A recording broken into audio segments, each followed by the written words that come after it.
तो हेलो दोस्तों, राम राम सत श्री वालेकुम सलाम। तो आप सब कैसे हैं? उम्मीद है आप सब अच्छे होंगे। तो के ब्रदर क्लासेस आपका हार्दिक स्वागत करता है।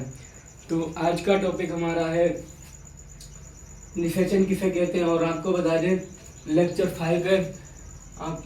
और ये टॉपिक 1 से 3 नंबर में कम से कम हर साल 2 से 3 सेट में आता ही आता है। तो समझ लेते हैं पहले निषेचन किसे कहते हैं। तो परिभाषा समझ लेते हैं पहले। नर तथा मादा या नर तथा मादा युग्मक संलयन को निषेचन कहते हैं। यह प्रक्रिया परागकण के तुरंत बाद होती है। क्या ये परिभाषा क्या है, कहाँ से निकलेगी, ये भी हम बता रहे हैं। या जब नर और मादा का क्रॉस मतलब संलयन कराया जाता है तो क्या होता है, निषेचन की प्रक्रिया होती है। कौन सी प्रक्रिया होती है? निषेचन की प्रक्रिया होती है। जब नर और मादा का क्रॉस बोले तो संलयन कराया जाता है तो निषेचन की प्रक्रिया होती है। और आप बता दें ये आगुणित होते हैं। जब n बनेगा तो 2n बन जाएगा, तो कौन सी प्रक्रिया होगी यहाँ पर? निषेचन। या आपको बता दें यह प्रक्रिया परागकण के तुरंत बाद होती है। और उससे भी इम्पोर्टेंट आपको बता दें, जो हर साल 2 से 3 सेट में तो पूछा जाता है। और लगातार कम से कम 4-5 सालों से 100% आने वाला टॉपिक की गारंटी के साथ कह सकते हैं। दोहरा निषेचन या द्विनिषेचन किसे कहते हैं? अगर आपको यकीन नहीं हो रहा, आपके भाई बहन होंगे उनसे पूछ लेने का कितना इम्पोर्टेंट है। तो चलिए इसकी परिभाषा समझ लेते हैं हम।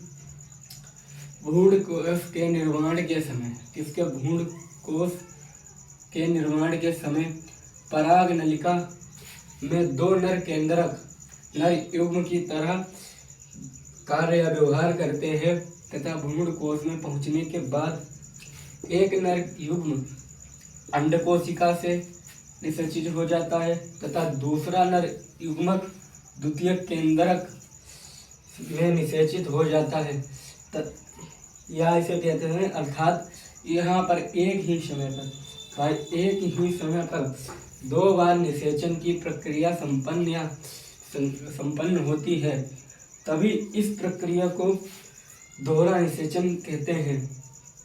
क्या कहते हैं? दोहरा निषेचन कहते हैं। तो अब यहाँ पे समझ लेते हैं अच्छी तरह से। आपको अगर ये नहीं याद है तो समझ लेना कैसे परिभाषा निकाली है। तो किसमें बोल रहा है? पराग नलिका। किसमें भाई? पराग नलिका में। क्या है? सॉरी, पराग नलिका में क्या है? 2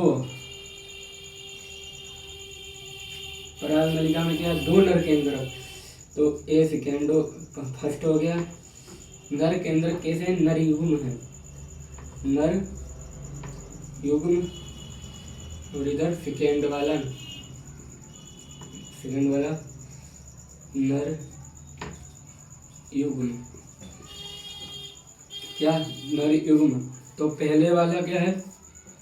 अंड कोशिका में पहले वाला क्या कर रहा है? क्या है? एक नर युग्म अंड कोशिका में। क्या पहले वाला क्या है? अंड।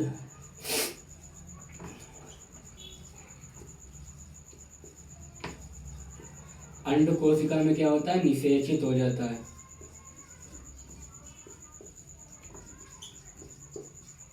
निषेचित हो जाता है।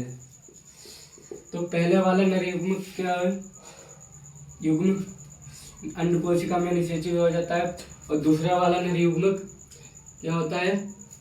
जो दूसरा वाला नर युग्मक है वो द्वितीयक के अंदर में निषेचित हो जाता है।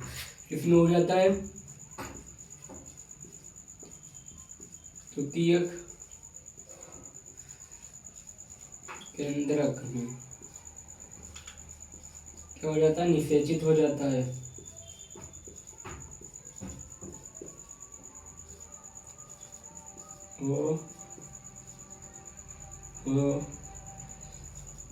हो जाता है।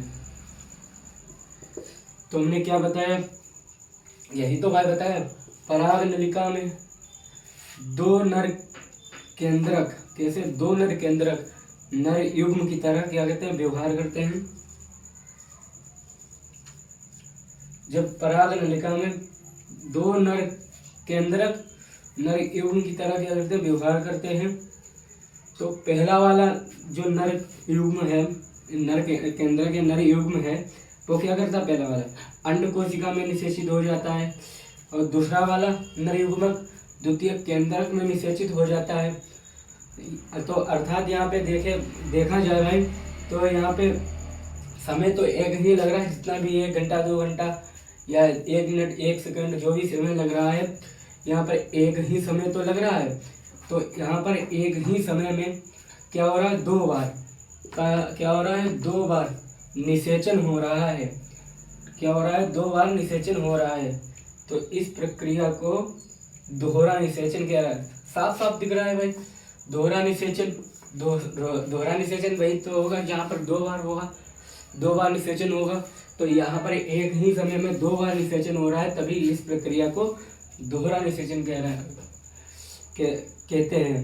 तो उम्मीद है आपको ये टॉपिक एकदम अच्छी तरह से समझ में आ गया और अच्छी तरह से इसे नोट करिएगा। और आपको बता दें, ये मोस्ट इम्पोर्टेंट है, फिर से बता रहे हैं। तो अगर आपको थोड़ा सा भी वीडियो अच्छा लगा हो तो लाइक सब्सक्राइब प्लीज यार कर दीजिएगा, क्योंकि ऐसे वीडियो बनाने में बहुत ही ज़्यादा मेहनत लगती है। तो उम्मीद है आपको ये टॉपिक अच्छा लगा होगा। तो मिलते हैं और ऐसे और ज़बरदस्त वीडियो में। Love you, bye bye, take care.